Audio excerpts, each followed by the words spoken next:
Hello everyone, peace be upon you, assalamu alaikum, and welcome to our last recording of the first series, which is the introduction series. And we discussed the W's of Islam, and this is the last W. We talked about what is Islam, we talked about who and where are the Muslims, and in this recording we're going to discuss why should I learn anything about Islam. Of course, we can have many reasons why, but I'm only mentioning three. One, I mentioned in the previous recordings, the statistics and the facts, and how every 1 in every 4 people in the world is a Muslim. So just because of that, it's important to learn about Islam, to understand other people. And the other reason is based on research in the West, which is they found that people who practice Islamophobia are usually people who have never met a Muslim in their life. And so the only information they have is through media.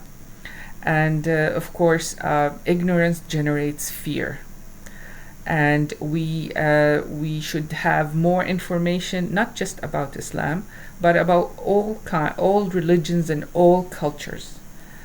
We should approach the other with an open mind, with curiosity, to learn more about them, so to remove hatred and minimize the fear. I mean, we have enough problems in this world with the climate change and everything to add this to the list.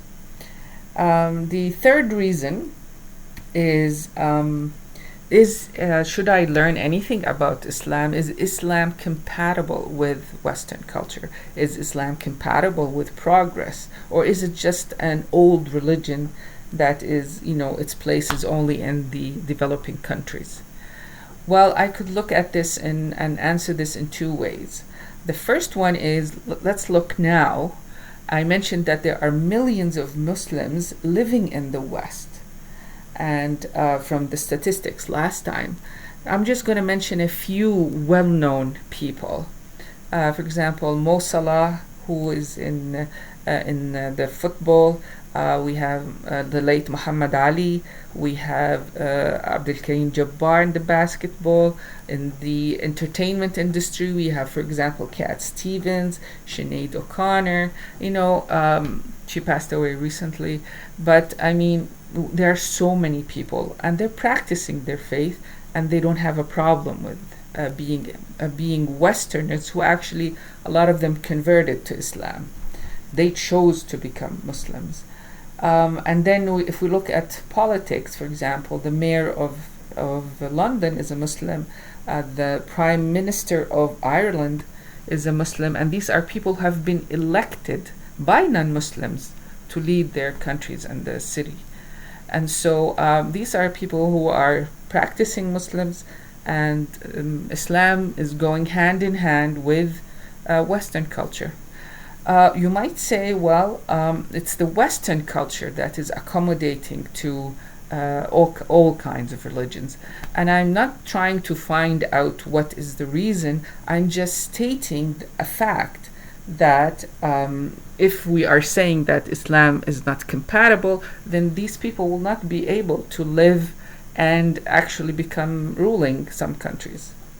So another way of looking at it is looking at history, where the Muslims led the world in the Golden Age, when Europe was in the Dark Ages. So they actually laid out the foundation for the Renaissance. So if Islam was not compatible with progress, then that would not have happened. Now, I don't want to go too much into details regarding the Islamic civilization, and that is going to be addressed in the next series, which is the timeline, but I'm only mentioning it here in order to highlight the compatibility of Islam and progress. And so I would like also to refer you to a few sites that you might find interesting. This is the site, muslimheritage.com, and you can find all kinds of articles about optics, about the role of women in science and medicine, and even building hospitals. If you look at the scholars named, you will find people who are different religions and different ethnicities. They're all scholars and accepted and contributed to the development of the Islamic civilization.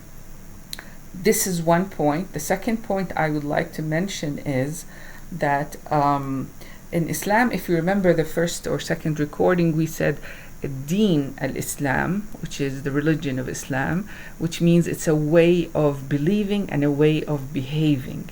And so for Muslims to implement the Islamic worldview, they had to establish systems that are built on this worldview. And so their education system, their political system, and so it all had to be according to the Islamic worldview.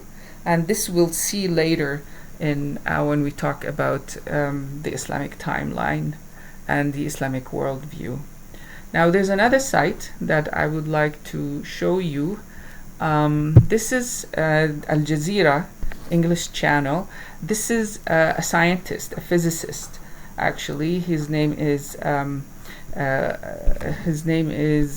Khalil, and he actually did a whole documentary series about science in the golden age in the Islamic Golden Age. So this is really interesting. Each video is half an hour.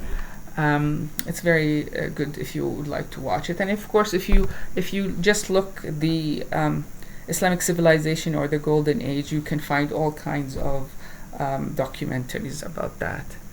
So this is all that I would like to share, and I hope this gives you encouragement to join me in the next series when we start talking about the Islamic timeline, starting from pre-Islamic Arabia, going through Muhammad, peace be upon him's life, and ending in contemporary time.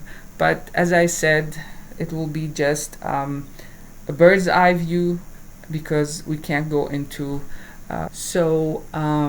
thank you very much for joining, and take care, and God bless.